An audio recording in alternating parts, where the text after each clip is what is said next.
A very good morning to you. It is the 10th of December. I'm Smriti Vidyarthi. Thanks for joining us on NTV Today this Monday morning. We're coming to you live from the Nation Centre here in the capital city, that is Nairobi.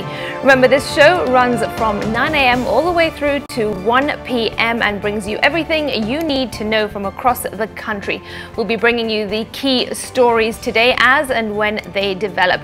We'll also bring you perhaps some entertainment news if we have the time for that, and also later on the sports news as well. Now, the focus this morning is on corruption. Remember, the world marked World Corruption Day just yesterday, and we had a strong focus in our broadcast last night. This morning we will be picking up that conversation because it certainly is one that we cannot ignore.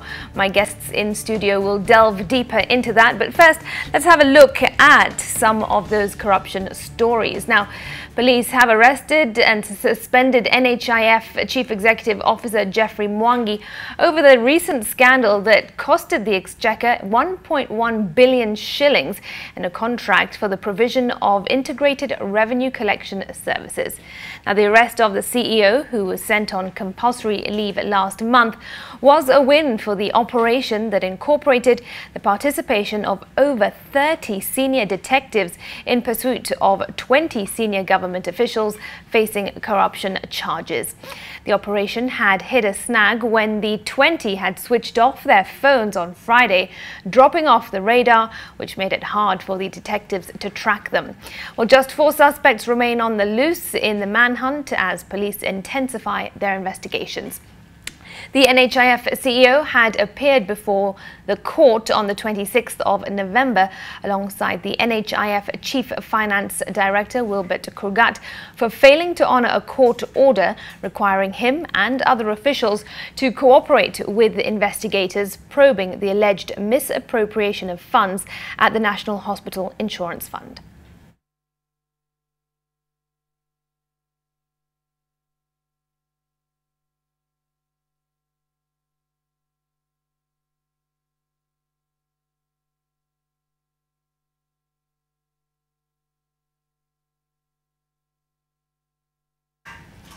Well, as the graft case continues, the Asset Recovery Agency is freezing the bank accounts of the NHIF chiefs.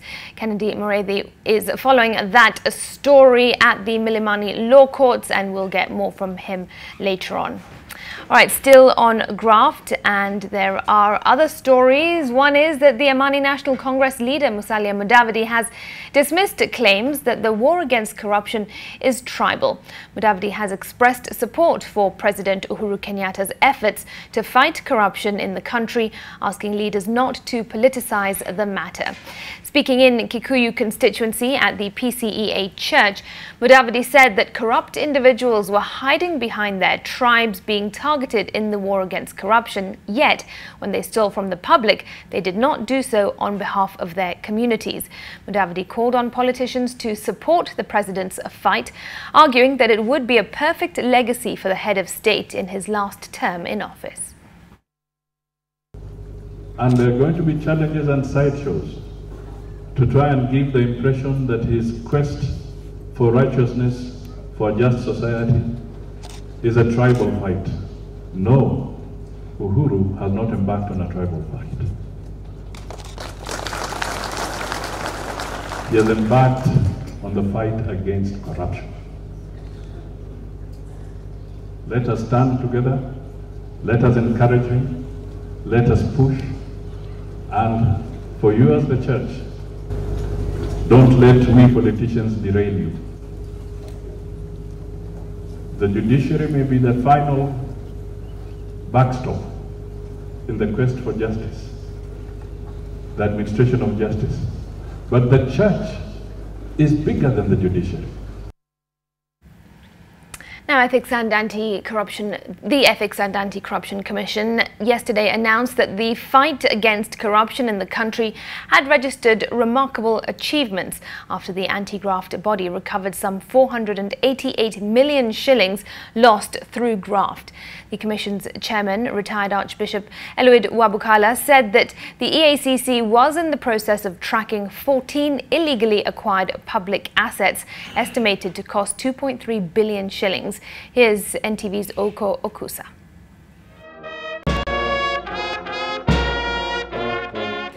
Speaking in Vihiga County during celebrations to mark the International Anti-Corruption Day, Wabukala disclosed that the Commission had made an application in court seeking the preservation of assets estimated at 2.6 billion shillings.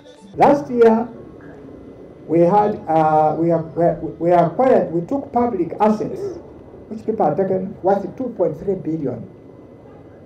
We also recovered cash, 488 million. We also looked at preserved assets worth 2.6 billion. He said that through 12 proactive covert investigations, EACC had managed to avert a possible loss of more public funds, estimated at 4.7 billion shillings this year. Wabukala further revealed that the Commission had finalized 183 files on corruption and economic crime and forwarded the same to the Office of the Director of Public Prosecutions. Out of which 135 were recommended for prosecution. 14 were for administrative action and 34 for closure. The Commission forwarded 4 files on ethical breaches to the DPP. 49 cases were finalized in court, resulting in 39 convictions.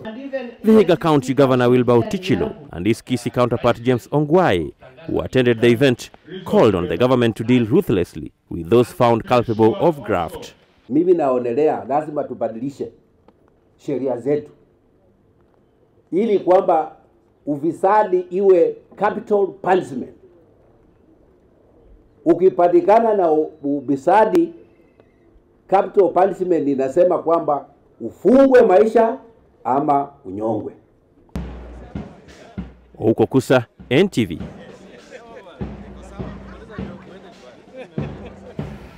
All right, so the fight against graft is, of course, still on. The church, or rather the EACC, I should say, says that there have been big wins. Well, let's find out what my guest in studio thinks. Gabriel Muthama, thanks very much for joining us this morning. Thank you, Smriti. Pleasure to have you with us. Do you agree that indeed we have made great strides in fighting corruption? Well, to be fair and to be honest, I think we've scratched the surface, let me call it that way. And I think from where many Kenyans, or most of them, are really looking at, it's not even EACC giving us the cue, it's rather the DPP. And I'm liking because, you know, the mood of the people is auguring well right now with the DPP, and people are like, you know what, give this person room and he will deliver. But what I think at the end of the day, which I, in my own view, may actually tilt that favor to the government, and not only to the government, I'm talking to also the departments that have actually been mandated through our constitution to be able to deal with graft. What will actually tilt a lot to their favor is if we see people starting to spend prison time. Up until then, Smriti, we have some work to do. Well, prison time has always been a big problem here in Kenya, especially for those who have been involved in, or at least allegedly involved in corruption. You see the man on the ground who's stolen a chicken, and he's put in jail for X number of years. I mean, take for instance, Smriti, the person who was caught on camera actually abusing the wife, you remember, in Ukambani? Yes. That man already started serving, you know, jail time. We saw the other day, at least, heading in the right direction, the former senator, Joy Wendo, I mean, she was sentenced. So those are, we need to build from that. Because when you look at what is happening, our headlines actually speaks volume. And the same, what we are reading is actually given a lot of momentum and intensity by the Auditor General. I mean, you looked at those figures, and I was just reading those figures, and actually they make your head spin a little bit, because you're wondering, I mean, the numbers are very clear that we are losing billions, if not trillions, of money that is not accounted for. All right? That just tells you, I mean, it is a black hole, and we do not know, you know, how or when this will end. So if we come up with a very good forum, let me call it that, where the state has actually put very strong heads, you know, like the new chairman coming in at EACC, Mubarak. And I know, I mean, people have been talking about militarization of these institutions. But to me, it seems we've already scratched the surface and we are heading in the right direction. Should we continue putting momentum and we start seeing serious prison times and people being sentenced because money has been stolen, money is lost. We do not disagree. Why are we only scratching the surface now? Why has it taken us so long? Smriti, let me tell you something, and this has been our conversation back to back. You know, we are dealing with people who know the game. And not only that, we are dealing with people who've realized how to play the system. Remember what I told you, I think I was on this broadcast when I said, Kenyans do not, or the people who have been mandated with those high offices, they do not steal or become corrupt because you do not have a strong penal code. Smriti, is because they know they can get away with it. Right. And the minute they realize that, somebody, you know, will go out there and package themselves very well, knowing what they have to do. Steal billions, know how much you'll spend, you know, maneuvering our legal process. And after all is said and done, you'll still have money left to pursue your life. So when they know this, when they know they'll get away with it, they'll go and do all these sorts of monkey business. But you ask yourself this, what if we puncture that process that they cannot get away with? We will go and get that which they stole. And not only that, for instance, if you had a home and you stole to buy 3 more homes, like we saw about this receptionist at NHIF, we even go to the home that you had acquired legally and we possess that. I think that actually will make people a little bit shivery when they are stealing from the public coffers. And by the way, have you ever wondered, and this is something, again, we've talked about this fine, right? Have you ever wondered why we only copy the methods, the monetary methods in China? Yes, we want to be like China. We want to build our economy. I mean, we look at them as an economy that, you know, is the second largest economy in the world. But we fail in addressing the principle on how they fight corruption. Have you ever wondered? Because, I mean, look at how does China fight corruption? Yeah. They kill people. Right. Why don't we? We copy their methods, but we ignore the principle. Why can we even copy the principle that they use to fight corruption? Right. Why are we afraid of that? It's because, Smriti, people have learned to maneuver the legal system and they know they can get away with it. That is the #1 problem. Okay, we'll continue in just a moment because really there is so much to talk about. But my colleague Bernard Ojwang is on the ground in Rongo. And Bernard, I believe that you are seeking views from members of the public about this very issue. What do they have to say? Well, thank you very much, Smriti. We are here in Rongo, just as you have said. Remember, the fight against corruption here in the country has really taken a new dimension, whereby, you remember, there before when government officials were in charge of fighting corruption here in the country, they were just targeting small fish, as they usually say, or mena, instead of the big fish. And currently, whatever we are seeing in the country, they are going for the big fish, and we've seen a situation whereby governors, MPs are being taken to court and they're uncharged. And the latest issue here is the appointment of former Vice President Mudi Awori that has been really criticized by many here in the country, especially the youth, saying that that position is meant for them. But according to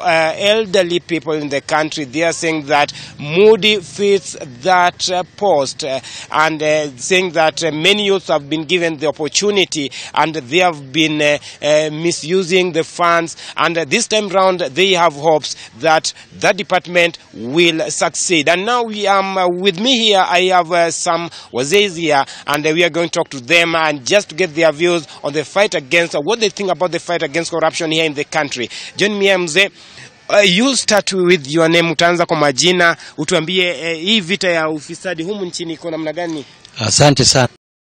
Mimi kama Ezekiel Oswago, Mugori. Mimi kama Ezekiel Oswago kutoka Mugori, mimi nashukuru sana kwa serikali ambao wanachagua Bwana Mudi, Bwana Awori kwa kuchungia sisi mali yetu. Kwa sababu vijana anachukua pesa, anakuwa kama nyang'au na achukua pesa mingi na sisi wasee naumia. Kwa pili mimi nashukuru sana rais kwa kupatia sisi wasee mwenye hakuna uwezo kama mimi mguu moja. Mimi nashukuru sana kwa sababu sasa mimi kama binadamu mimi naenda mali watu nakaa samani, mimi hakuna uwezo, hakuna mtu nachukua mimi aenda preka mimi. Na pengine hebu tueleze hii mambo na vita dhidi ya ufisadi humu nchini, corruption. Hii corruption ni mbaya sana. Mimi nashukuru sana kwa rais kuchukua hatua kwa sababu watu anachukua pesa mingi. Kwa sababu mimi nakubali afanye bidii corruption akwishe kwa Kenya msema. Je, unaona watafaulu kupiga vita dhidi ya ufisadi humu nchini? Kwa hivyo mimi naona kufanya bidii tasikuru tapita mtihani. Sababu. Asante sana mzee. Smriti, I'll speak to another person here. Join me here. Pengine hebu tueleze mzee, karibu. Hebu tueleze hii vita dhidi ya ufisadi humu nchini. Unaona serikali imefaulu? Serikali imefaulu kwa sababu wanachukua muda ya uore kama naweza saidia sisi wasee, kwa sababu sisi wasee hawana nguvu. Sisi kazi yetu ni kuomba tu kidogo kidogo, nikiomba mtu anampa wewe, lakini sasa kuomba hiyo na kwesa. Unaona sasa serikali wameweza kuna wale wafisadi wameweza kukamatwa. Unaona serikali imefaulu kwa vita dhidi ya ufisadi? Mimi nashukuru sana vile serikali nafanya kwa kukamata wale ufisadi. Na asante sana. I'll speak to another. Mimi wakawa nyinga. Jina langu naitwa Valentinus Bura Rayuzi. Na mimi natoka Kitere. Asante sana. I'll speak to another person. Do you think the government has done enough in the fight against corruption in the country? Yes, he is doing a big job to fight corruption. Nowadays, vile wameweka Mzee Vidyarthi, although I'm not a mzee, but I'm supporting Mzee Vidyarthi to sit in that chair because he's a good man. I know he will work good. Do you think the government is going to achieve its goal in fighting corruption in the country? Yes, it's going to achieve. It's going to achieve its goal because the way nowadays, like now, we want to replace our account to this money to be tunataka kubadilisha pesa ikuwe kwa account. Na vile mimi naona sasa hakuna ofisadi itakuwa, kwa maana pesa itakuja from national government to bank to the beneficiary. Asante sana. Asante Jenji, karibu hapa mzee. Pengine hebu tueleze, serikali kila mara unasikia watu wanapora mali ya umma, na serikali hivi karibu imeanza mambo na kukamata watu wale wafisadi. Unaona serikali itafaulu? Gibro faulu. Kiswahili? Watafaulu. Na unaona hii vita dhidi ya ufisadi? Vita itakwisha. Kwa maana vile Agure maingia, kila kitu yote itakuwa sawa sawa. Hata hii pesa yetu tutapata kwa njia safi. Na vile sema pesa yetu imepeleka kwa bank, tunashukuru kwa maana hiyo bank inachunga kila pesa ya watu. Na hivi majuzi tumeweza kuona kwamba magavana, wabunge wameweza kushikwa kwa madai ya kuwa wafisadi. Unaona hiyo ni hatua nzuri? Hiyo ni hatua safi sana. Nataka kamatwe zaidi wale watu ambao wanakula pesa ya raia. Kamatwe zaidi, sio kuachwa. Hata kama mimi ndio nilikuwa nawekwa huko nakula, kamatwe. Kwa hivyo mnaamini kwamba Vidyarthi atasaidia? Atasaidia sana. Vidyarthi ndio mtu ambao anajua amesafanya kwa serikali mwaka mingi, tena amerudishwa kwa serikali. Vidyarthi atasaidia. Na asante sana. Smriti, I'll speak to the last person here, and is a woman. Join me here, mami. Pengine hebu tueleze kwa majina waitwa nani? Mimi naitwa Grace Olwach. Tena nimefurahi sana tena sana. Hii vita dhidi ya ufisadi humu nchini, unaona serikali itafaulu? Itafaulu tena, iendelee kabisa. Wanyonge waende huko, kutunyonga sisi kama wazee. Tena tunafurahi sana vile tulikuwa tuna shida saa yote kuombaomba kwa watoto. Sasa wote tukiangalia unaona tuko safi sana, na mimi hiyo pesa mabaya napata hapa nimeifurahia, nimeanzisha kanyumba. Pengine hivi majuzi umeweza kuona serikali imeweza kukamata wale wafisadi wa bunge, gavana, unaona ni hatua nzuri? Ni kabisa, wakamatwe kabisa, kwa shauri wawezi kuchezea pesa yetu. Hiyo ndio wazee kama sisi hatutaki wachezee. Wakishikwa ndio vizuri, tena ndio tutaendelea, hata tunaweza kuongeza maisha Mungu akikubali. Kwani vijana ndio wafisadi ama? Vijana ndio wabaya.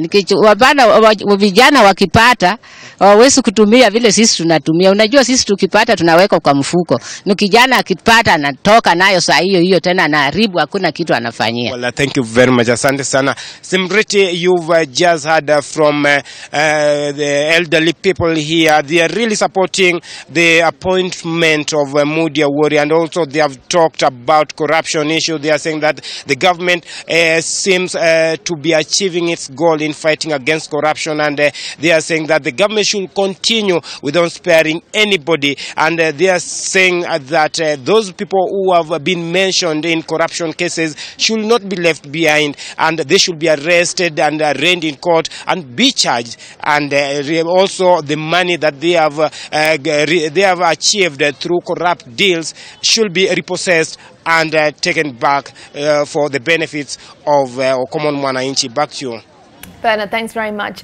NTV's Bernard Ojwang coming to us live from Rongo, seeking the views of members of the public, specifically the elderly, who voiced their opinion on graft and also the appointment of Mudi Awori on the board of the Sports Fund Board. My guest is still with me. Gabriel, what's your reaction to what some of those musees had to say? Did you hear that lady? Yes. That old lady, Nyongawa. But you see, Smriti, that talks to us, the mood of the people, all right? The Kenyan, the population, they are just tired. Yeah.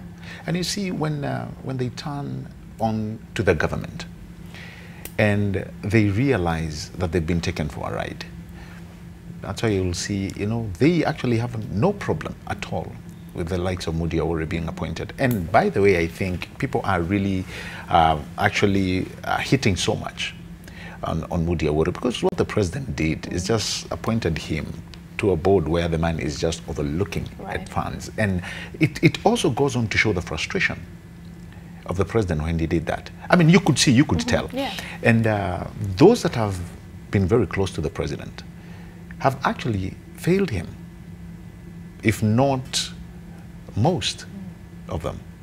And so when he's frustrated, and we've read this back to back, I mean, look at the Rio Olympics. It was a mess. Money was eaten right, left.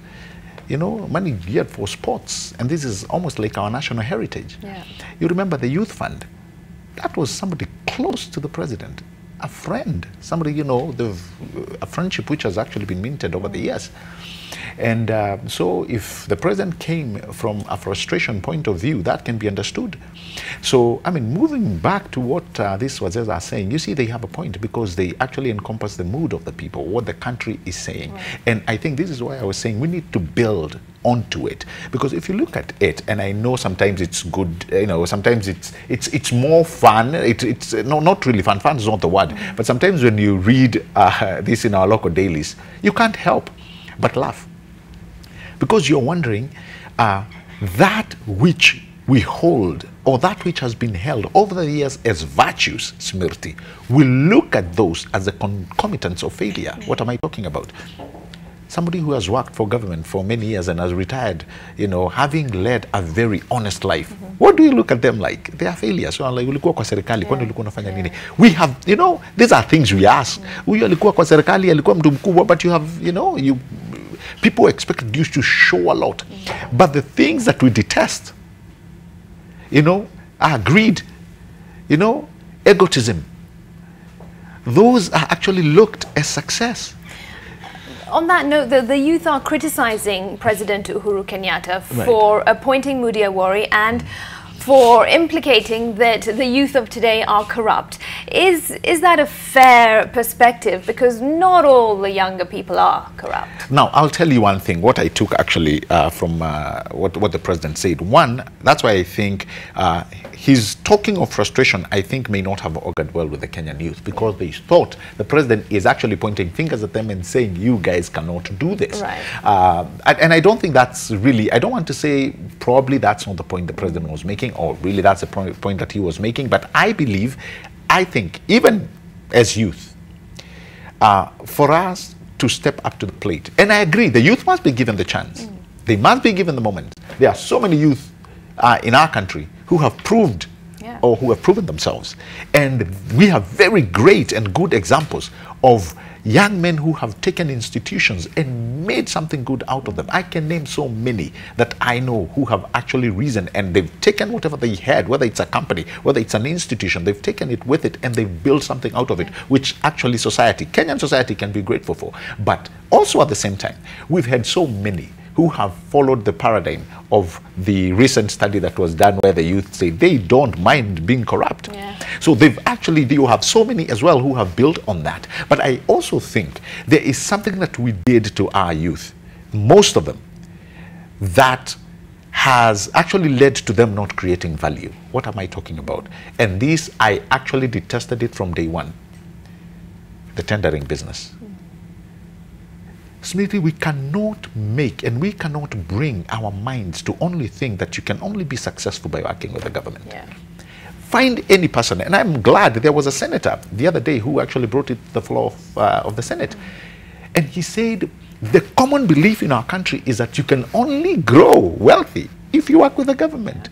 That actually is so far from the truth, because what it does, it actually hinders most of these youth from thinking. All right, from adding value. Do you know, Smriti, there's nothing actually too hard when it comes to doing trade with government, because number one, you're not manufacturing, and I'm taking this from perspective of just a tenderer, a local entrepreneur. What you're doing really, you are getting some money from friends, or you borrow, and you go somewhere across the street, you buy a padlock and come sell it to government, while you have actually escalated the cost, inflated the cost rather. There's no business there. That actually defines you as a broker. Now imagine millions of our youth doing that today. All right. Now put that aside and take the youths in other jurisdictions who wake up every day and start asking, how do I add value here? What do I need to do? What applications do I need to design? How am I going to enrich my environment? All right. And that's why you have the likes, you know, of Mark Zuckerberg. That's how the likes of Bill Gates started.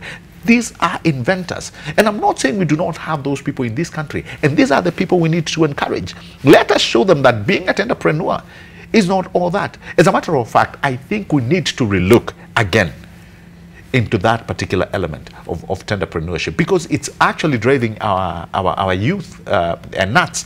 And they are all over, like somebody, you know, actually observed, they are all over in our cyber cafes trying to get deals with government. And that is the wrong way to start, you know, in this kind of scenario. Right, the government is not the only employer. No, and no.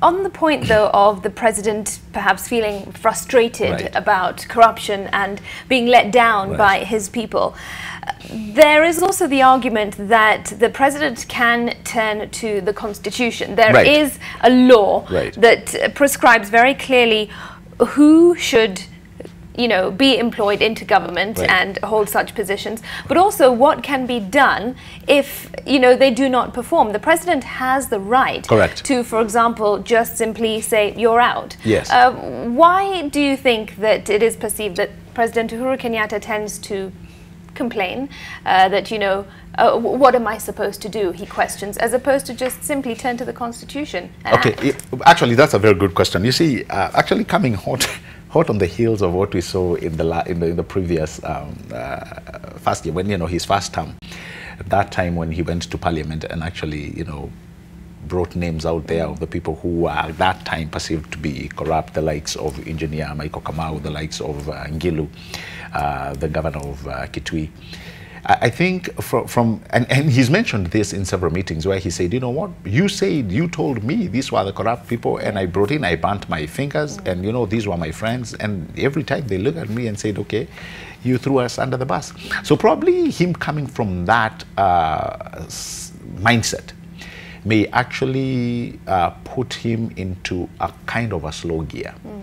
But that still does not remove the powers of a presidential directive, or pointing and say, hello, my friend, you have let me down here, right? For instance, the issue we saw with Mays, when he, you know, outwardly rebuked C.S. Kenjori. And not only that, I hear he has actually rebuked several other people in that regard.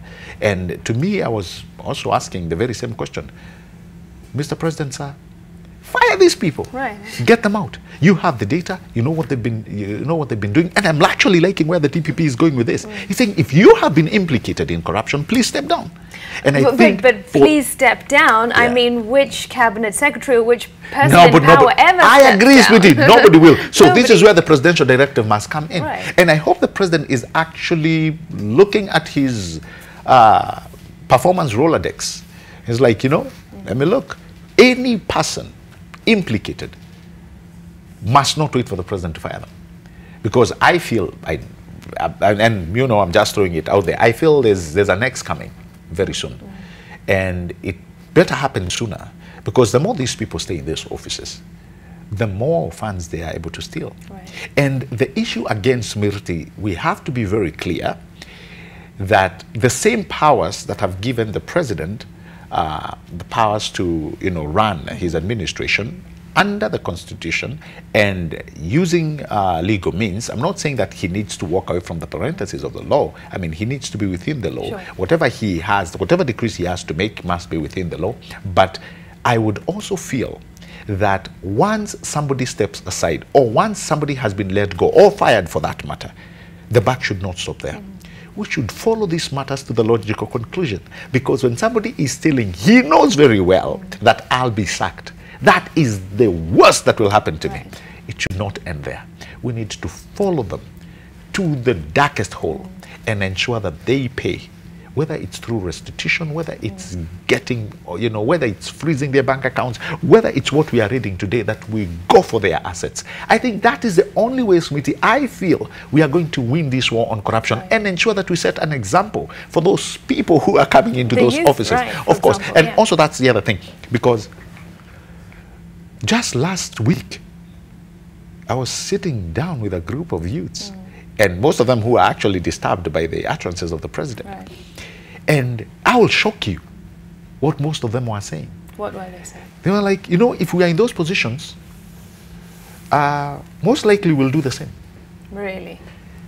There's no, you know, well, what moral does that say? Gatekeeper. Right, what does that say about our values and our morals? But because we've shown them the way, we've shown them that, you know, the worst that can happen to you is getting fired. Yeah.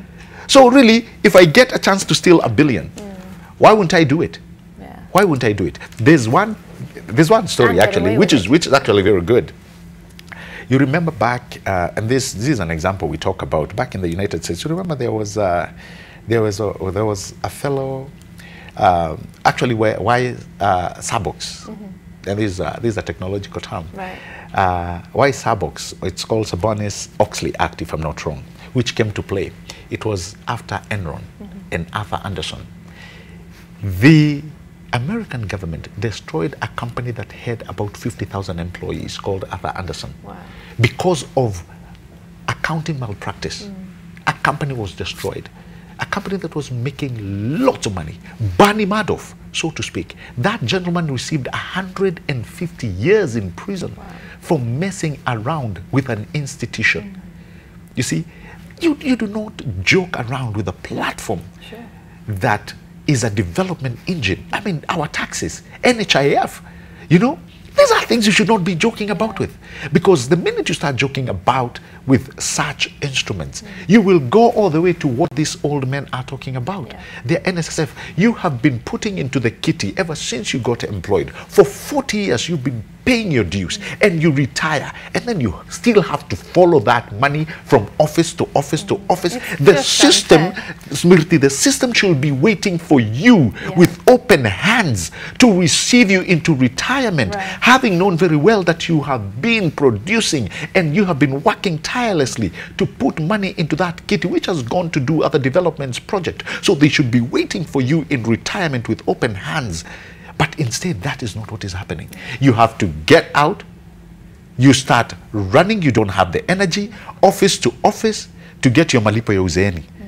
Really? Yeah, it's just what are we doing to ourselves? You know? And these are some of the few things which I think we really need to put our house in order when we talk about these things.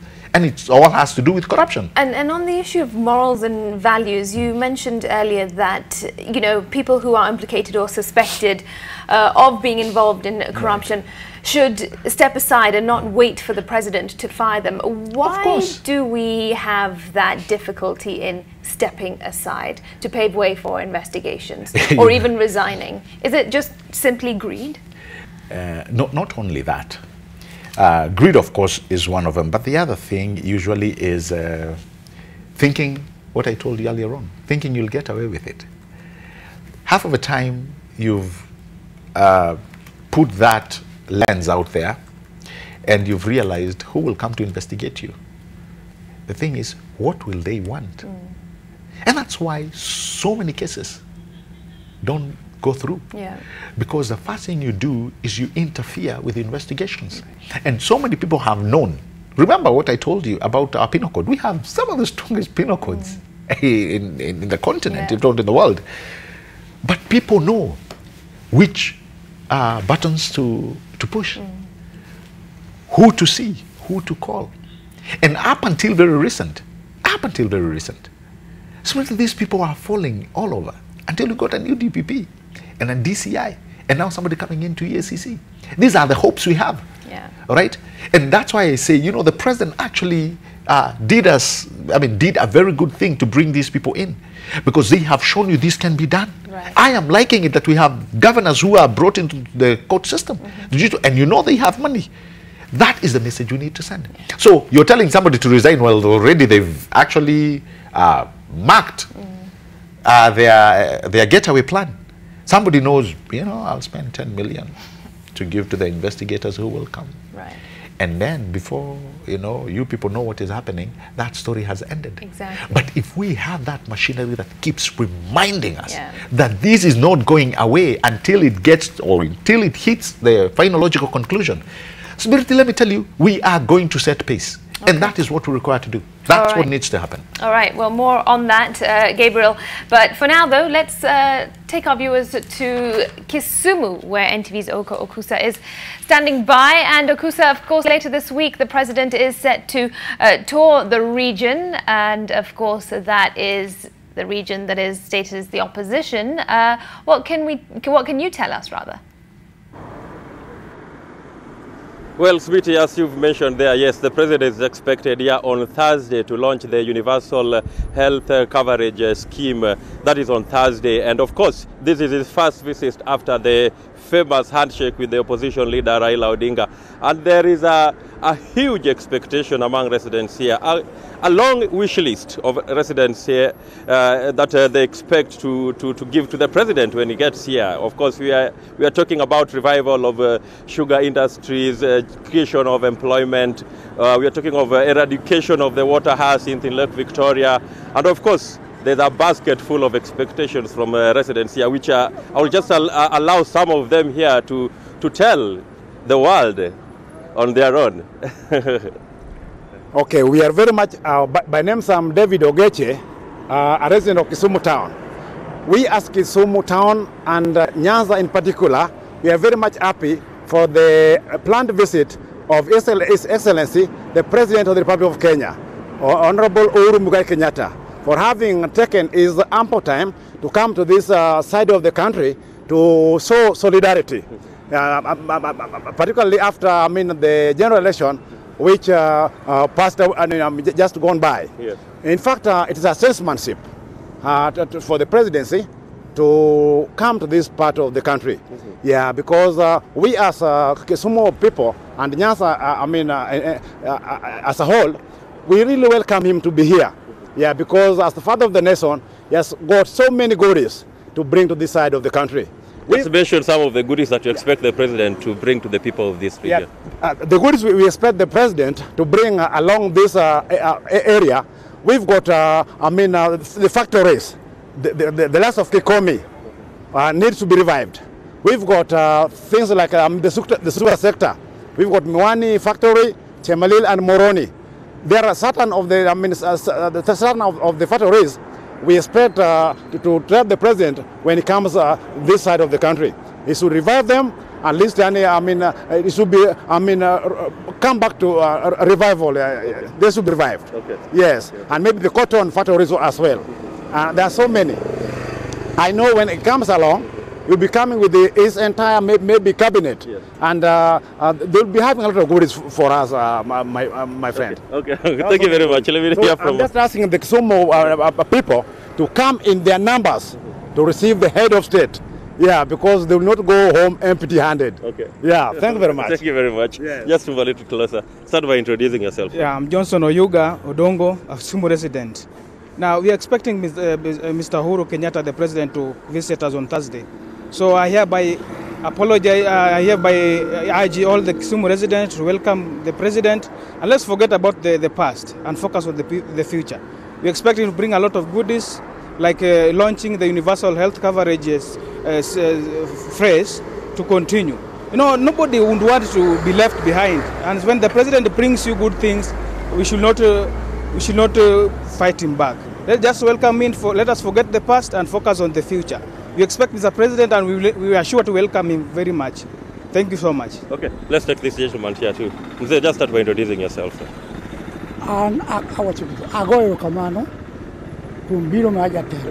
You can't speak Kiswahili or English? Nimepiga asanti kwa kukuja hapa Kisumu, president yetu Uhuru Kenyatta na bwana Raila Odinga aduko rokamano kumugiko magiburo timu. Okay. Nikech gidwa loso Miwani, gidwa loso nyaka Moroni, nyaka chak makane, okay. Brewery, okay. Gidwa ya Omani. Okay. Kikomi. Okay. Kora duko rokamano. Okay. Gibiro konyo mandio piny. Nyinga ni Juma mimi ni Juma Nyamiri kutoka Miwani. Okay. Mimi ni Juma Nyamiri kutoka Miwani. Okay. Kabar East. Narudisha asante sana kwa kukuja hapa tukakaribisha yeye. Umekaribisha yeye kabisa. Tukakaribisha yeye kabisa na roho yote. Okay. Hata mimi naomba watu wakuje waone mkubwa. Okay. Asante. Asante sana. Asante. Well, Smriti, those are some of the wish list from residents of Kisumu here. You've heard them. They are striking a tone of reconciliation. Of course, we know what happened here in 2007. Remember, there is some controversy brewing already regarding a statement by Siaya Senator James Orengo, who called or was sort of being perceived as demanding that President Uhuru Kenyatta compensate victims of post-election violence of 2017, and that has caused some rift between him and a section of leaders who feel that this is not the moment to give demands. They're actually saying that when the president is coming here, they should just welcome him and forget about the past, and it's not a moment to table demands, since the handshake between the president and opposition leader Raila Odinga is something that is still fresh, and it's in the process of building a peace initiative, which we all know about, the Building Peace Initiative, and therefore they think that it is not right for some of the leaders to demand or to put demands to the president, and that has caused a rift, as I've mentioned there. But so are some of the expectations. We know that the president will be coming in on Thursday.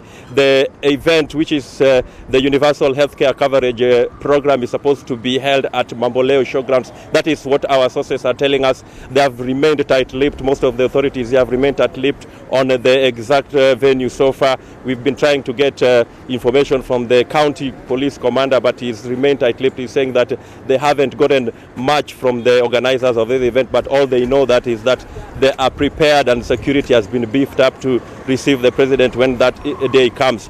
We are also made to understand that there are plans or unconfirmed reports, that is, that the president could be hosted in Bondo at Opoda Farm which belongs to the opposition leader Raila Odinga, but those are yet to be confirmed too. So it's a beehive of activity expected here in Kisumu this week.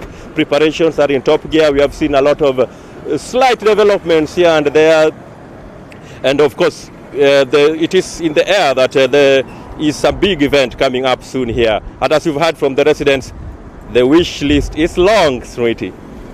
Back to you.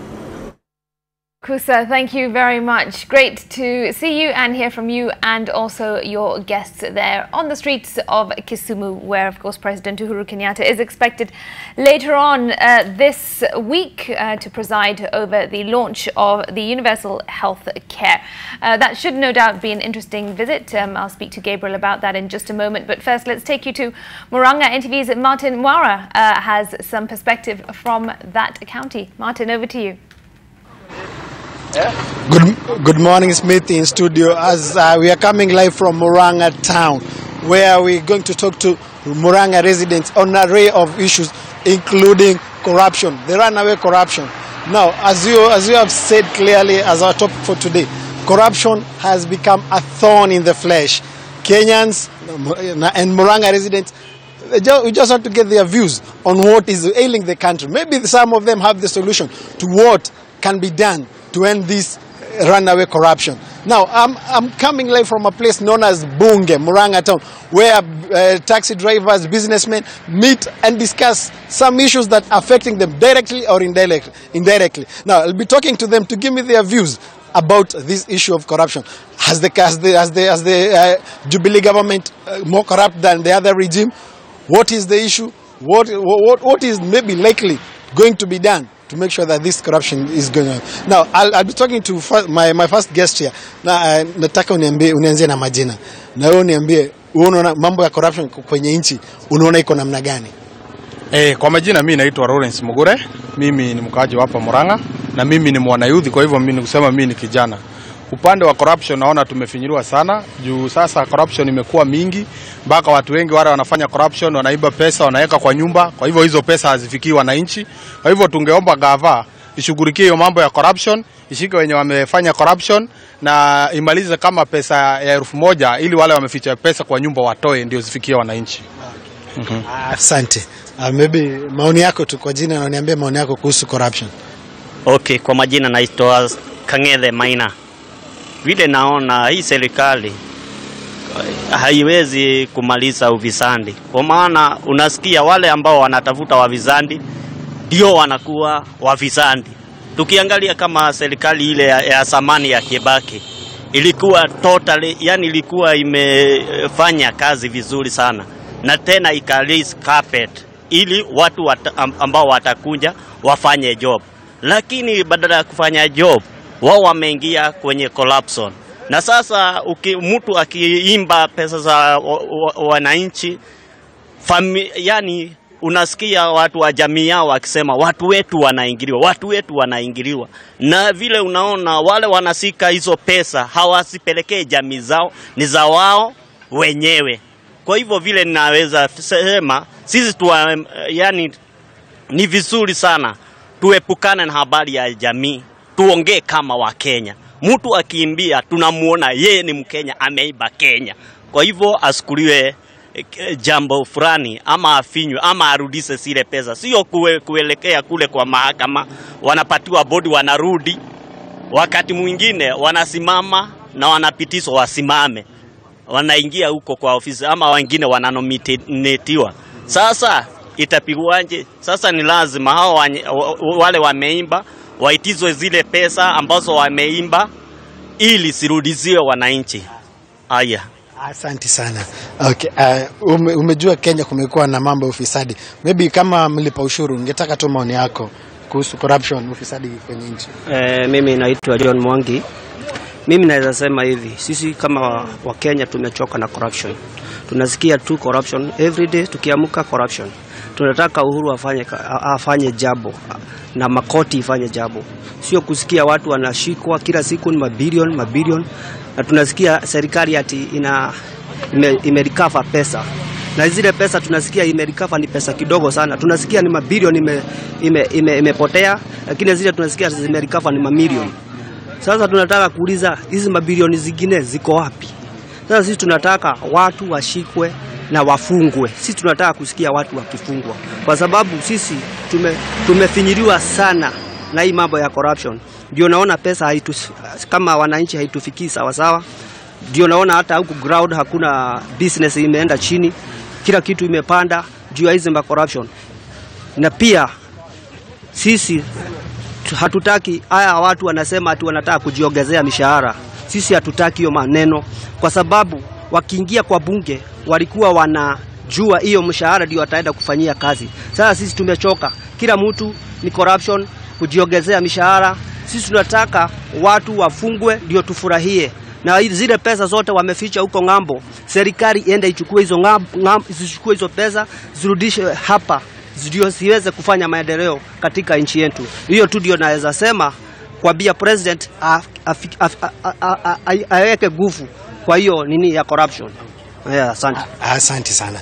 Maybe niongee na the last person. Just give me your views about corruption in Kenya. My name is Janesha Zingoge, and what I would say about corruption, so far so good. At least tumeona president amejaribu kufanya mambo, but president should not convince us atiambie he's taking those old men like Mudiawari because the young people are most corrupt. Hapana. We also have some young people in ministry like kina Joy Mushero, na tunaona anafanya kitu poa. Those guys are not corrupt. So asituambie atafutie hao watu wadogo kazi, asiseme ati atachukua watu wazee ati juu young people are most corrupt. Hapana.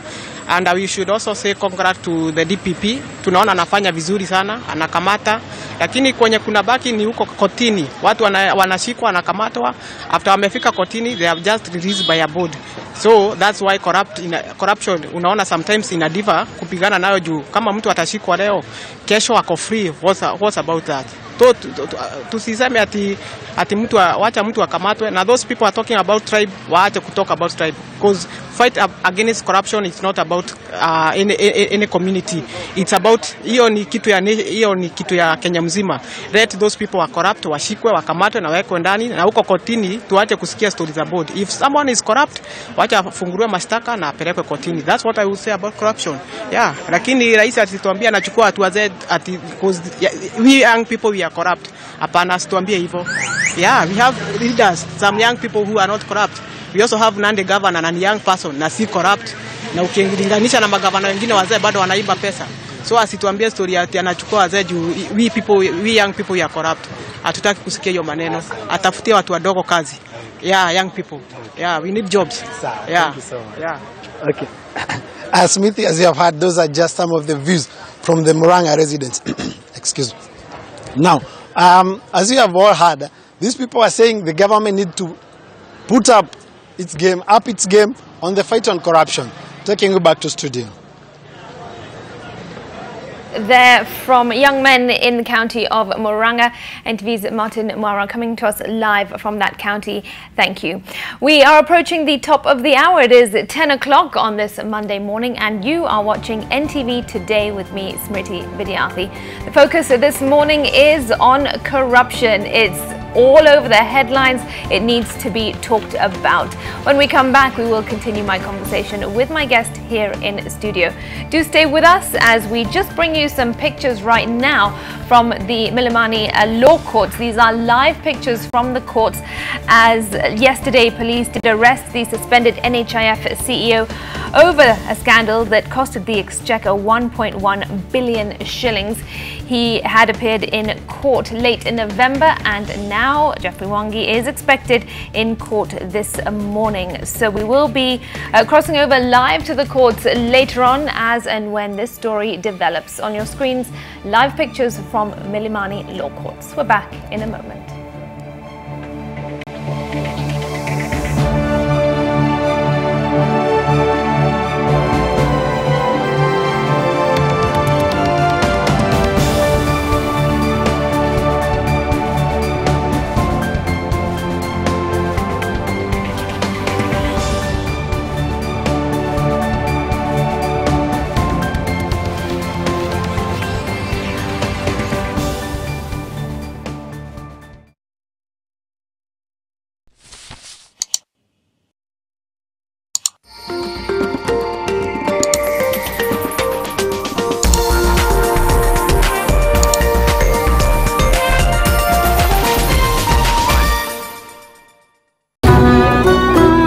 Chansu has an unhealthy interest in this guy's son. You know that very well.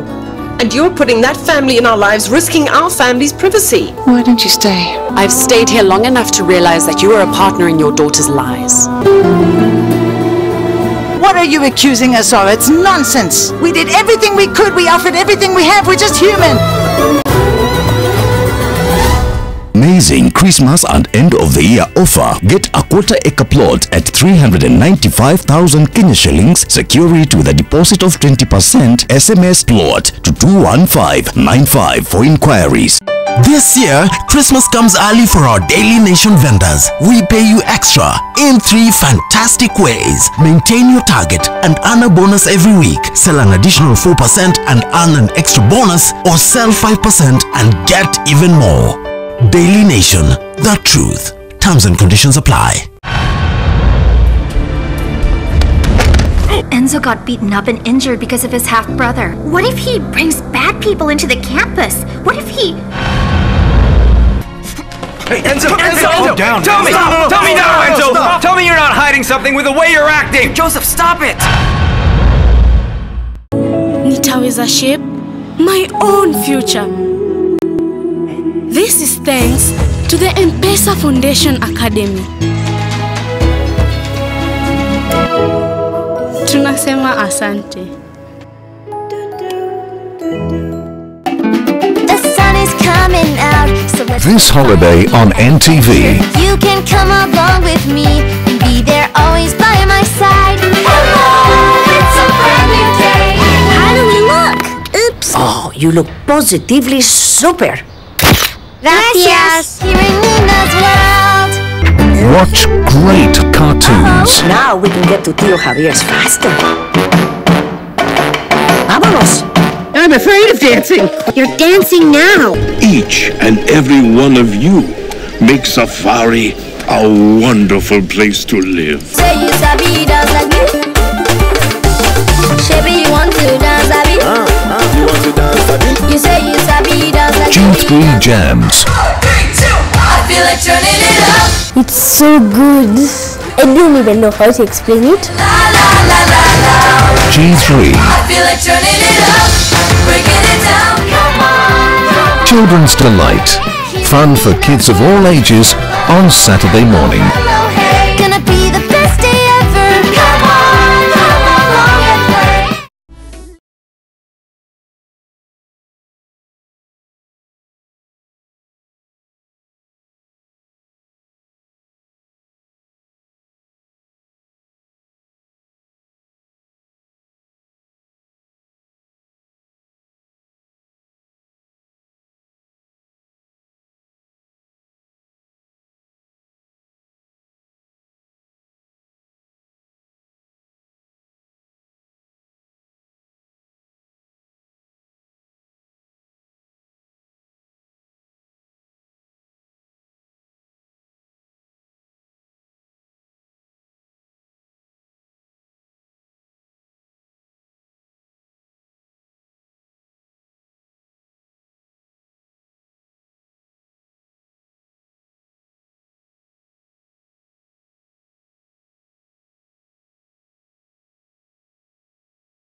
It's the county of Murang'a. We've been live from Murang'a, also in studio here at the Nation Centre, and we've also brought you a live link from Kisumu, where the president is expected later on this week. We'll talk a little bit more about that.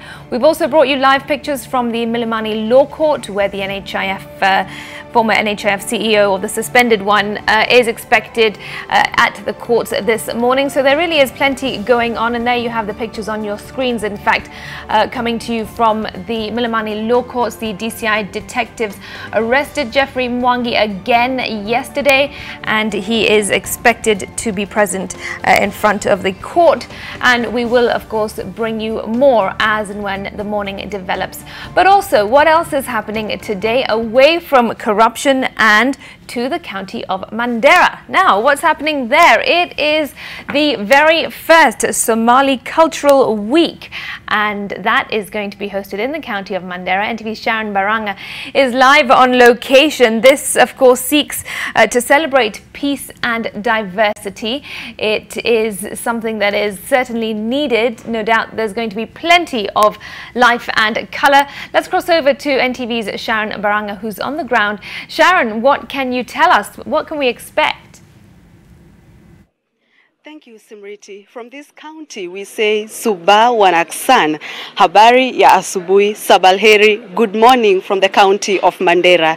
It is a great day, the second day when the residents from this county are celebrating the Mandara Cultural Week. And this festival is bringing people all the way from Ethiopia, Somalia, and of course from Mandara County. It is a historic event because it is one that has not taken place in decades, and so everyone is happy. Right now, as we are speaking, people are heading to Moi Stadium, which is located at the heart of Mandara County, just to celebrate the culture of people from this county, their dressing, their dances, and of course also witness a wedding that we believe is going to take place today. Yesterday, we also had a wedding that took place at Moi Stadium. We also spoke to the governor of this county, Ali Roba, yesterday, and he said that partly the success of this festival is attributed to the investment in security that this county has put in place. And right now, I'm joined by the county executive in charge of gender, who's going to tell us more on what Kenyans should expect from this part of the country. Welcome on set. Kindly start by introducing yourself. My name's Dr. Shamsa Mohammed Haji. The CC in charge of Gender and Social Services. I've been involved with the planning of this event for the last 1 month. I was one of the core committee member. The main reason as to why His Excellency Governor Ali Roba planned this whole event was to remind ourselves how culturally rich we are. Mandara County, we are rich. Okay, as a Somali, we end up having more or less the same culture, but Mandara being a border, name each and every clan of Somali, you will find it. We did this to remind ourselves how rich we are, to peacefully coexist among one another, to appreciate our diversity. We are Somalis, but everybody has its own unique ways. There's so many things, myself, I learned from this cultural festival. We had different dancers, 12 different groups. You have a Somali poet talking about culture and how we've lost our culture, and now because of the things that modernization has introduced to us, you end up people having different diseases. Mainly they attribute we've changed our way of life. The second thing is we wanted the whole Mandara town, every town from the whole town, from the airstrip to the Moi Stadium and everywhere, it's white and red, as in that is the dress code. And it was officially opened yesterday by His Excellency the Governor, and I'm inviting the whole Kenyans all over the country to come and celebrate it with us. We're able to see our main traditional ways of educating our children. We're able to learn that real traditional setup in a Somali way, where you see the bomas, the camels. That is one of the main icons that we identify ourselves as also a form of wealth. Use it as a transport. You'll also find from there you will know different industries that Somalis used to have culturally. Blacksmiths are there, pottery are there, women weaving mats, some unique things known to Somalis, some artifacts that were lost that nowadays we don't have. If you come to the event, you'll enjoy all that. There was a lot of hard work that was involved in it. The main reason that we did this is to celebrate our culture and tell the whole nation that Mandara is peaceful and we are coexisting and appreciating one another. Yes. So, talking of dress code, I know for sure you do not dress this way on a daily basis. Kindly explain to us what this attire is called in Somali language and what does it mean? Okay. If I may say, a real typical Somali lady, not necessarily, they won't be able to dress like that. They normally it's called guntina. It's tied. I have a bit covered myself. It's tied. It's more or less the same way you are dressed. That's how it is. It's called guntina. The men will wear jafan. The CC culture will show the dress code of the males. It's called guntina, and that's how a female Somali lady used to normally dress. The color might change. Mostly, if you go to the ancient Somali, they used to wear a white form or a creamish form of this, but they used to wear it as it's called guntina. Okay. All right. Thank you so much. We're looking forward to how the day is going to progress. And right now, I'm joined by the county executive in charge of culture. Welcome on set, sir.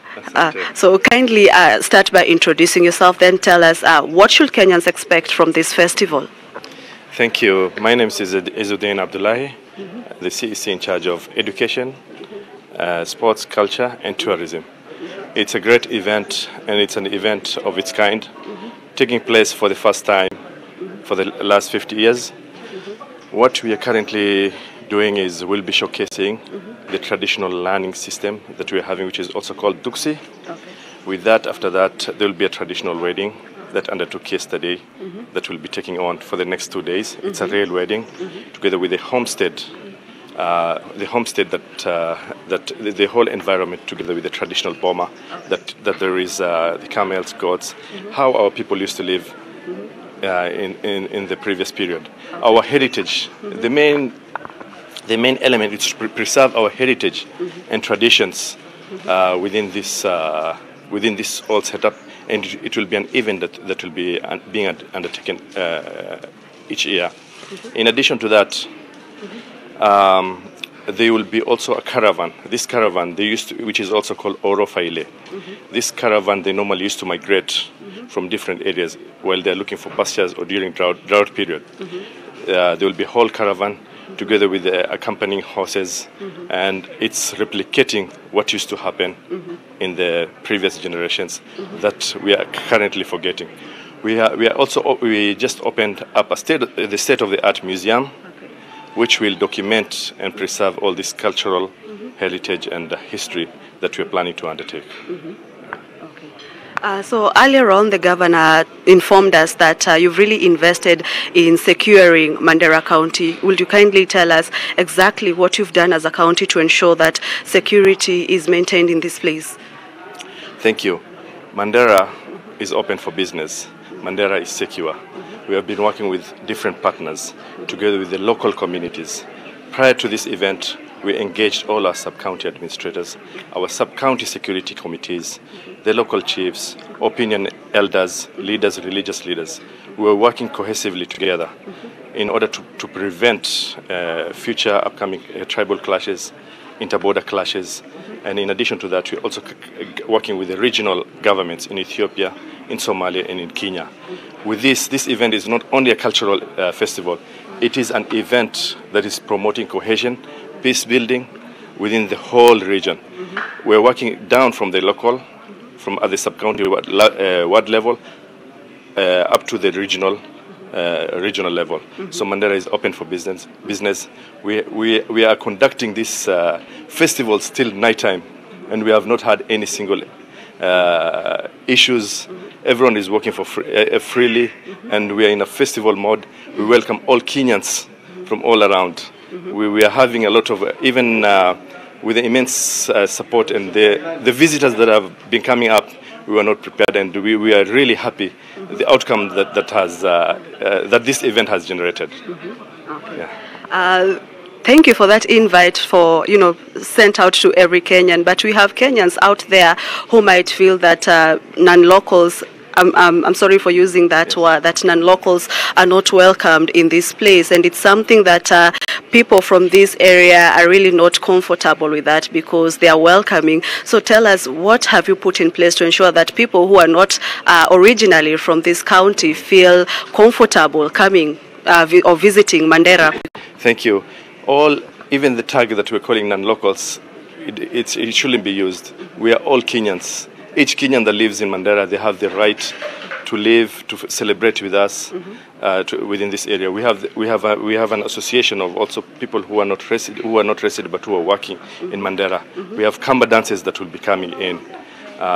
We have been, in addition to that, ECD, in early childhood development, in terms of our education department, we have 66 teachers who are non-locals, and with these teachers, none has ever left, comparable to the other teachers the TSC teachers. So Mandara is open for business. Mandara is welcome for all. We have plumbers, electricians, professionals, our teachers, our directors. One of the director who is key instrumental in the agricultural sector within the county, who has been organizing, the traditional caravan, is not originally from Mandara. Yeah, and we really appreciate such support and such expertise, and we'll continue building onto it. Mandara is for all Kenyans, not for the residents of Mandara only. Okay. Yeah. Okay.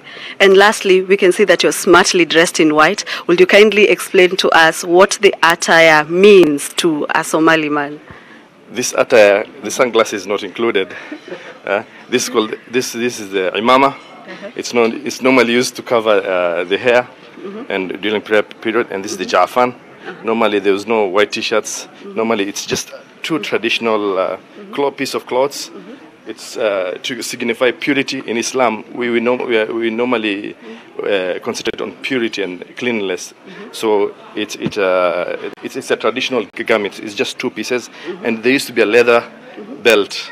So this is just a modification of what used to happen. Okay. Yeah. All right. Thank you so much, sir. That has been the county executive in charge of sports and culture. And now I'm joined by another guest who's going to, first of all, start by identifying himself. Welcome on set, sir. Thank you. I'm Mohammed Ahmed Arai, the Deputy Governor for Mandara County. Okay. So what does this festival mean to Mandara County and Kenya? This is a festival that is meant to Kenyans understand about the richness of the Somali culture. This is an event that is going to take 3 days, and the purpose is celebrating our diverse culture. Of course, in the process of celebrating our diverse culture, we expect to get cohesion and integration of the different communities in Mandara and even outside Mandara, actually. Yeah. Okay. So do you have people outside the country also invited as guests? Yes, in fact, we have invited several people. Others have come, and this is an event that will continue for 3 days. Others were here with us yesterday and they left back. Others have joined today, and they will go back again this afternoon. And tomorrow, so we're expecting that. So it is an activity for all Kenyans to see the richness of our culture. Yeah. Okay. So kindly brief us, tell us what are some of the traditional foods that people should expect at the stadium? Well, there are several things. Somalis are pastoralists. Definitely, when you see a pastoralist, things you expect are meat, different types of meat. One boiled, one fried, one fried. The other one is this nyama choma, sort of. Different types of meats, actually. Secondly, we expect to get, of course, these are people also do some dryland farming, the issue of maize, millet, sorghum that is grown. And then we expect to see a grinded sorghum. Of course, they have So even, you know, they didn't have these vegetables and whatever. So what they used to use was pounded, added with milk. Okay. That is the dish for the pastoralist community. Yeah. All right. Of course, food is very important when it comes to a people's culture, but we also have games and dances. Will you explain to us some of the traditional games that you have? Yes. Traditional games, of course, we will have traditional dances first. One, songs in praise of the animals, songs in praise of the cows, songs in praise of the goats, because this is our pride. This is the economic backbone of this community. So we have that test for livestock, because songs in praise of livestock will be an issue. Of course, we'll also have Galesa. We'll have a wedding house, actually. It's going to be conducted, and in these processes, during these such days, there is a lot of joy in the community. So you will find the Galesa people dancing around that hut where the wedding is taking place. And at the end of the event, they will do Galesa in front of the house. We will also have Shabal. Of course, this is an event that is played. Of course, it is related to livestock, because this will be two teams, one representing the camels, another representing the cows, and then they will be playing the game. And the winner is, there's a pattern to follow, actually. You'll find that for both sides on this side, Mutak, if he removes this side, that means a camel has won. And it's a very fast game, actually. So you find if this person gives out this hand and this other person gives out the other hand, two opposite hands, then that means the cow person has won. Oh. So it is an event that is very, very entertaining, actually. Okay. Yeah. Okay. Thank you so much, sir. We are looking forward for the day. We are going to dance and, of course, play and eat from this festival. So we'll be here from Mandara County to give you updates on how the event will be unfolding. Back to you, Smriti. All right, Sharon Baranga, thank you very much. It certainly looks like it will be a lot of fun, that festival there of culture in the county of Murang'a, celebrating peace and diversity and, of course, the Somali culture. And great to see you all dressed up, looking the part. NTV's Sharon Baranga coming to us live from the county of Murang'a. We will, Murang'a, I beg your pardon, Mandara. And we will, of course, have more from her and that festival later on this morning. All right, back here in Nairobi, let's bring you those live pictures once again from the Milimani Law Courts, where there is some activity going on. The NHIF and KPC bosses are expected to be present in front of the court. They have been arraigned in court, and they of course have been implicated in corruption. What you're seeing on your screen at the moment are the lawyers representing the two, and at the moment there is some conversation going on, but our reporter on the ground, Kennedy Muredi, will bring us up to speed with what's happening there. He is covering this event live from the Milimani Law Courts.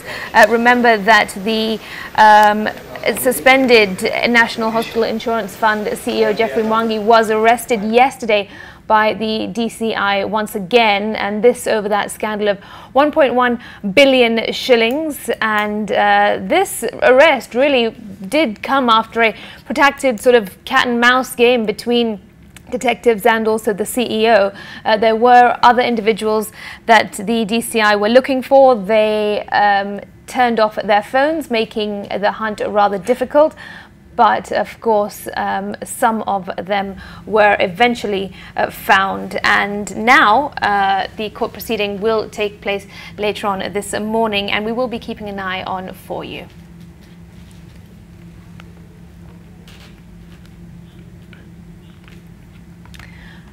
All right, on this issue of corruption, Gabriel, let's start right here in the court before we go back on other issues. What are your expectations this morning, these two gentlemen in court? You see, actually one of them is back in the docks again. Yeah. But, you know, our constitution is so dynamic.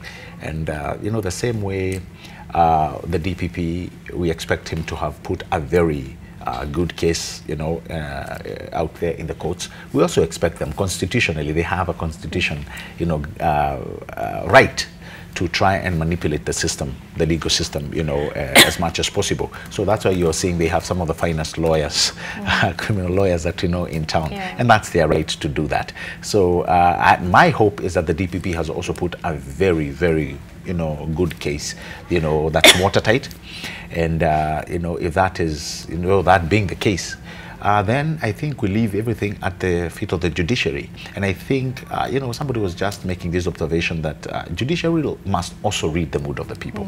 Now, I am not saying they go again out of the constitution confines to try and, you know, charge people who are not guilty, or make, you know, or the other way around, you know, subject somebody who is guilty to innocence, or somebody who, you know, who is innocent to guilt. But what must play out is that they must also read the mood of the people and, you know, be alive to the fact that we are also losing a lot of money. I hope they stand when it comes, you know, to matters honesty. I hope they preserve, you know, that particular virtue, and you know, and not be corrupt. I mean, we've also been told, you know, the Chief Justice has actually put it out there across that he knows he has judges, you know, in his courtrooms that are corrupt. So I hope, you know, I hope their shoestrings will not all be tied together, because I think if that happens, then there's nothing. We're back to square one. Exactly. What are the possible outcomes of the court proceedings this morning? Well, given the fact that you know, some returning back, I would think everybody is looking out to bail. What the lawyers are doing, they will be looking out to bail their clients. At the same time, I would also expect the DPP to be hoping to keep them, you know, up to the maximum allowed time in jail. So we have to wait and see who wins over this. I know the DPP will put up a spirited fight, same way the lawyers will put up a spirited fight for their clients. But I think that's what we are hoping to see. Either they are let out on bail, or, you know, some will be kept, you know, for a few days as they continue with the investigations. But the more we talk about this thing, which I think should come out, we have just been seeing Kenyans become morose every time a suspect is read on bail. And now, as much as, you know, we all agree to the testament of, you know, innocent until proven guilty, and the fact that we also notice, or know rather, that, you know, a bail is a constitutional requirement, sometimes it does not hurt to put these people locked until, and again, I'm talking about locking them the allowed constitutional time, so that the DPP or the officers that have been mandated to investigate and prosecute can exactly do that work. Because, Smriti, let's not lie to ourselves. When these people come out, their first order of business, we all know, will be to actually contaminate the investigation. I mean, it goes without saying. That's what I would do. Yeah, on the note of investigations, there is this perception that whenever we hear, you know, the police or whoever it is saying we are carrying out investigations, we are carrying out investigations, we know that's a done deal. Exactly. We aren't going to find out what these investigations reveal. We don't even know if investigations really are happening. So yes, as you say, perhaps, you know, something harsher needs to happen for us to believe that really investigations are taking place. Correct. All right, so that, it seems, is a matter of waiting and watching. As I said, Kennedy Mureithi is on the ground. We will be bringing you the latest from the courts as and when things move with speed. For now, though, let's go back for a moment to Murang'a. We heard various views from some young men there that Martin Mara interviewed. What was your comment, really, on what they had to say regarding the war on graft? No, Smriti, again, I agree with most of them. And, you know, actually I had a good takeaway when that young man said, you know, there are so many youth, you know, who are, you know, quite well-meaning, and those who actually who have brought, you know, good in our society. So we must not actually, you know, all of them baggage them in the same kind of thinking. And I can understand where the youth are coming from. But at the same time, look at them, and this, I keep saying it here, look at the mood of the people. You would actually think they are one family because they know it is hurting. because they know what is ailing, and they know these people are just getting away with it. The thing that and this is something we've been talking back to back. We have kind of trained our minds that corruption can only be fought by one person, the president. Let me tell you what, Smriti, the president cannot fight corruption alone. If we leave it at his mercy, he will fail and fail miserably. Yeah. Corruption must be fought by every peace and goodwill Kenyan. We must all ensure we fight corruption, because we are talking about corruption at the private sector, corruption at the public sector, and in so many other diverse places where corruption takes place. If we are to fight it, we must start from the core, from the beginning. Good governance. In fact, somebody said we must make good governance the irreducible minimum. That is what we expect. When we set up boards, a board of directors, their first thing should be to ensure that the CEO and the company, or whether it's a public office or private, the first thing that must come out is good governance. The CEOs, the CFOs, the people mandated to run that company or that public facility must be held to account on actually a very regular basis. And before even that, we must no doubt start with ourselves. Of course, of course. But having said that, some may argue that, think about an offence, for example, bribing a police officer on the road. Exactly. Somebody who has good morals, good values, may still fall into the trap of paying that 500 shilling or 5,000 shilling bribe. Yes. Purely, and this doesn't justify it, but purely because if they were to then go to the police station, refuse to pay a bribe, go to the police station and work with the system, it's a complete waste of time, because the system is so frustrating. The system doesn't work. So what's your comment on that? And by the way, that's a very good observation. Somebody said the very same thing. So, it takes two to tango, and we all agree. Sure. So why do you end up bribing a police officer? He said, you know what, if I follow that stringent, archaic process, I will waste my whole day. Exactly. Well, that's the point. Yeah. As much as we want to be a corrupt-free country, yes, we agree there's no nation that can be immune from corruption, but at least many countries that have been able to fight the corruption menace have actually brought it to a very near low, like it's not talked about, because it's really almost non-existent, even though it is there. Now, what I think we need to do is we need to take it as what you would call, I don't know whether you can use an absolute punishment or whatever it is. If you're caught on the wrong, stick to your guts. Even if there are trumped up charges, stick to your guns. And at the same time, let us make it, we are, for crying out loud, we've been touted as Africa's best digital innovative country. Somebody was saying all these fines can be paid through a mobile money system. Why can we not rise up to that? So I sometimes find it a little bit shaky when somebody said, it would inconvenience me. So you are making, or you are corrupting somebody because you are being inconvenienced, and then at the same time you are appointing others who are corrupt. Who's fooling who? So fighting corruption starts with us, and it starts with good governance. If we just employ those manners, let the policeman know, I am not going to bribe you whatever comes. I won't. Go where a service is required and somebody tells you, nipatie kitu kidogo. No.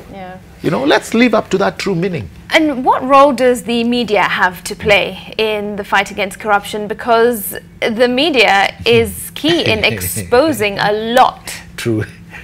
And in fact, I believe that is what the media must continue doing. But when we talk about exposing, it must be done in such a way that it's, again, not blown out of proportion. Let it be fair and just, so to speak. And the more these stories, in fact, invest a lot in investigative journalism. We've seen that in other jurisdictions whereby the media investigates it to the root, to the core. and comes up with a very finite report that even when you see it out in the media, you realize your goose is cooked. I think that is what we need to do. You know, there are people who actually have that anxiety of, oh, this is breaking story. You run up with it. It's half, you know, baked. It doesn't, it doesn't even look nice. So the first story that you bring is, you know, it's quite pathetic. And the next one, when you bring, people have already learned, that's almost like fake news. People won't listen to you. So it is good to inject a lot of vitality in that work. And so when you bring something forth, people that read it, it not only makes sense, but it appears like, you know, just through what you've just plastered out in the open can actually cause somebody to actually be prosecuted. So I think the media also has a very huge chunk and a lot of work to play when it comes to disseminating information. What is real must continue being real. Okay, that's a challenge to us, and we hope to live up to those expectations.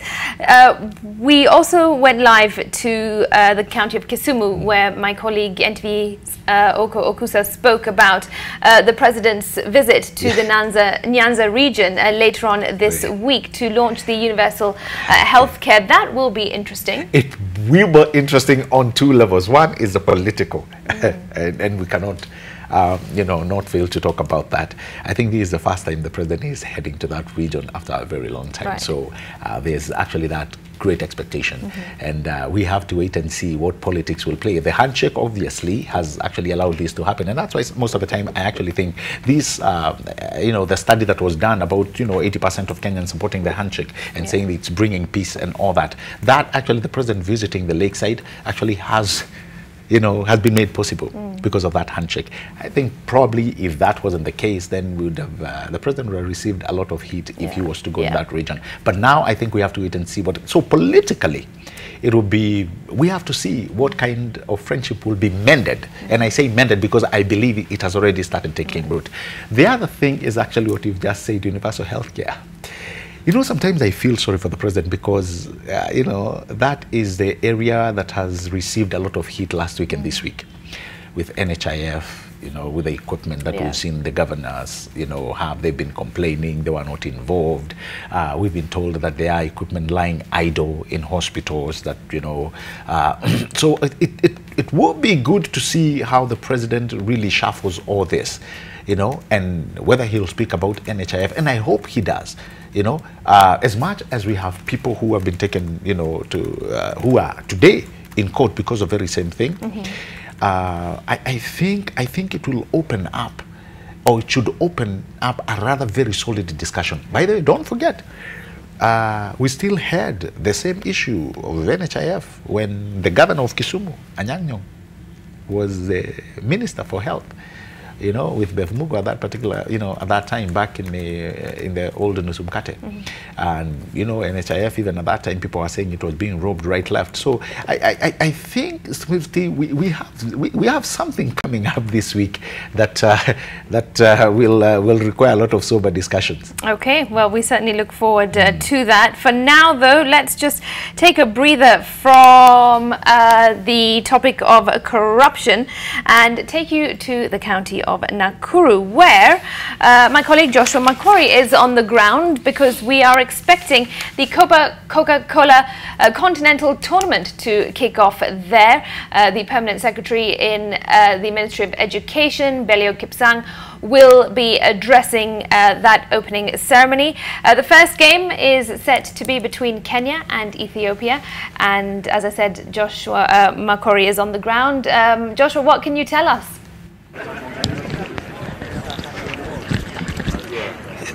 Smriti, nimekupata kwa njia safi kabisa, manake hapa niko katika uwanja wa Nakuru High. Hapa ndiko kunafanyika makala ya mwaka 2018 ya dimba la kuwania ubingwa wa Afrika la Copa Coca-Cola la wachezaji wasiozidi umri wa miaka 16. Kumbuka hapa mechi ambayo inaenda kuanza ni mechi ya ufunguzi kati ya timu ya Kenya hii. Kumbuka Kenya wanawakilishwa na St. Anthony High, ikiwa kwamba ndio mabingwa wa mwaka 2018 wa hapa nyumbani.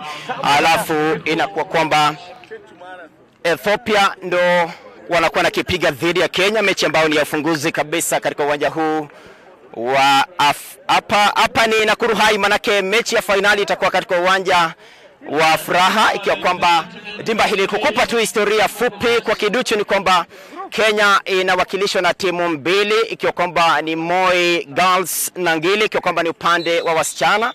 Alafu kumbuka kwamba mwaka huu 2018 makala haya yameletwa hapa Kenya, ikiwa kwamba shughuli nzima itakuwa inafanyika hapa katika uwanja huu wa shule ya upili ya Nakuru, kaunti ya Nakuru, kaunti nambari 32 katika orodha ya kaunti zote 47 za hapa Kenya, ikiwa kwamba mataifa ni 12 yanashiriki kipute hiki cha mwaka huu, na ni dhahiri shahiri kwamba Kenya inakuwa na timu mbili upande wa vulana na wasichana. Alafu taifa la Zimbabwe pia limekuja na wasichana. Kwa hiyo upande wa wasichana ni timu mbili, ni Kenya, Moi Girls na Ngili, na Zimbabwe mechi yao itakuwa ni ya leo majira ya alasiri baadaye pale. Lakini mechi ya ufunguzi hapa ni St Anthony Kitale, wakilishi wa taifa na mabingwa wa taifa kwa wachezaji wasiozidi umri wa miaka 16, na kukujia moja kwa moja kutoka hapa shule ya upili ya Nakuru High. Mataifa ambayo yanashiriki yamegawanywa katika makundi manne, ikiwa kwamba Kenya kawaida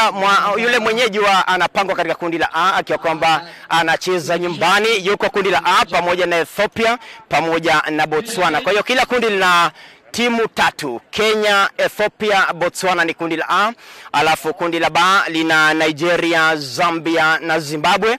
Kundi la C lina Uganda, Malawi na Msumbiji. Alafu kundi la D linajumuisha Angola, Afrika Kusini na Tanzania. Ndio hayo makundi manne. Alafu upande wa wasichana ni timu mbili tu kabisa, nilipokuambia awali kwamba Kenya na Zimbabwe ndio upande wa wasichana pekee yake. Kwa hiyo timu ni 14, ukiweka wanaume ama vulana ukipenda waita vulana ni timu 12, alafu ukiongeza mbili za wasichana inakuwa kwamba inatosha idadi ya 14. Alafu kukuibia tu siri ni kwamba hapa wachezaji kwa jumla ni 224 ndio wako hapa kuwania taji hili la Coca-Cola makala mwaka 2018. Wadhamini wakuu wakiwa kwamba ni Coca-Cola. Kumbuka tena makala mwaka huu yanaadhimisha kipindi cha muongo mmoja, yani miaka 10 kabisa, manake tangu Coca-Cola waanzishe shughuli hii nzima ilikuwa mwaka 2008. Ukifanya hesabu ya haraka upesi unapata ni miaka 10 imechanika tangia waanzishe shughuli hii ya Coca-Cola kwa wachezaji wasiozidi umri wa miaka 16 hapa wakiwa nyumbani St Anthony Kitale. Wanapigwa upatu asilimia kubwa kutamba katika ardhi ya nyumbani. Walikwisha kuonesha dhahiri kwamba wako katika ubora, waling'aa katika mashindano ya kitaifa, alafu sasa ndo wanafanikisha hapa. Kwa hiyo kwa kiduchu tu ni kwamba mechi inaenda kuanza wakati wote kutoka sasa. Mimi nitakuwa nakaa pembeni, ikifika majira ya saa 5 wakati wa NTV sasa nitakuwa pia nakuja moja kwa moja kutoka hapa Nakuru High. Yosha Makori mwanaspoti, niko hapa na kita kambi kutoka leo hadi siku ya Jumamosi finali katika uwanja wa Furaha. Kwa hiyo kumbuka hapa ni awamu ya muondoano, awamu ya makundi, awamu ya robo finali, twende nusu finali, alafu finali tutagura hapa Nakuru High, twende moja kwa moja hadi katika uwanja wa Furaha, mahali finali itapigwa na mshindi aweze kutuzwa na kukabidhiwa taji lake atakuwa ambalo ameshinda katika makala haya ya mwaka 2018. Narejea moja kwa moja hadi studio. Makori, asante sana. Coming to us live from the Nakuru High School. Plenty of excitement there as Kenya meets Ethiopia later on this morning in the Coca-Cola Continental Tournament. So plenty of sporting action taking place there. And the PS in the Ministry of Education, Belio Kipsang, is set to make an address there at the opening of that tournament. All right, back to studio now. My conversation soon wraps up, but Gabriel, let's focus on something that came up yesterday. A group of leaders from Western Kenya had faulted the office of the Deputy President, the DPP rather, over what they called selective prosecution of persons implicated in graft. And they were saying that it is tribal. Then we had Amani National Congress leader Musalia Mudavadi dismissing claims that the war against corruption is tribal. He in fact expressed support for President Uhuru Kenyatta. Do you have any thoughts to share about that? Actually saying the war against corruption is tribal, that's hogwash. I'm sorry to use that language, but the truth of the matter is you cannot fight a community and say you're fighting corruption. I don't think that's where the DPP is going. By the way, I am very optimistic on the DPP. And I hope we do not politicize his efforts. Because that's the, I think at this point, that's the worst we can do. What I know for sure, and I hope it remains to be resolved, is that at the end of the day, it does not matter the runnings that the DPP has, and I'm sorry to say this. What will matter in the eyes of Kenyans is the conviction rate. And I repeat, it's the conviction rate. The amount of people he's able to send away in prison to serve serious jail terms. Because we cannot, at one hand, say, and no, all these monies have been lost. Billions heading to trillions, all right, which are affecting core services. Yeah. You're looking at education, you're looking at healthcare, you're looking at housing, you're looking at youth employment. All these are affected because people are stealing, and yet continue to claim or say that we do not have people serving jail terms and we do not have recoveries. And like the guy in Murang'a said, when we hear billions are stolen, we also should expect billions are recovered. It cannot be any other way. An equation that's not making sense. Right. Billions are stolen, but we only get millions. Don't know that will not augur well. So again, to politicize DPP's effort, I think that can, it's actually, to me, it's actually an underbelt punch. And, you know, it hurts again to realize it's politicians who are making these utterances. Just because somebody who comes from your region has, you know, been taken to the docks. You know, if you are, I said, if you are a peace-loving and somebody who holds values, you know, in this country, the last thing you would want to do is identify yourself with somebody who's corrupt. Right. And, you know, it is, you know, we need to get cues from other places. Honestly, I know there are people who've been mentioned who actually comes from the president's backyard. He has not mentioned anything. He, as a matter of fact, has gone quiet. And that is what we need our leaders to emulate. You know, and sometimes that's why I thank the handshake. Because there are so many things which would have not gone on. Sure. There are people, I mean, back in the day when you used to, you know, the investigators would go and, you know, bundle somebody in the car, take them to the DCI office, and before you know, an entire constituency is following that particular person.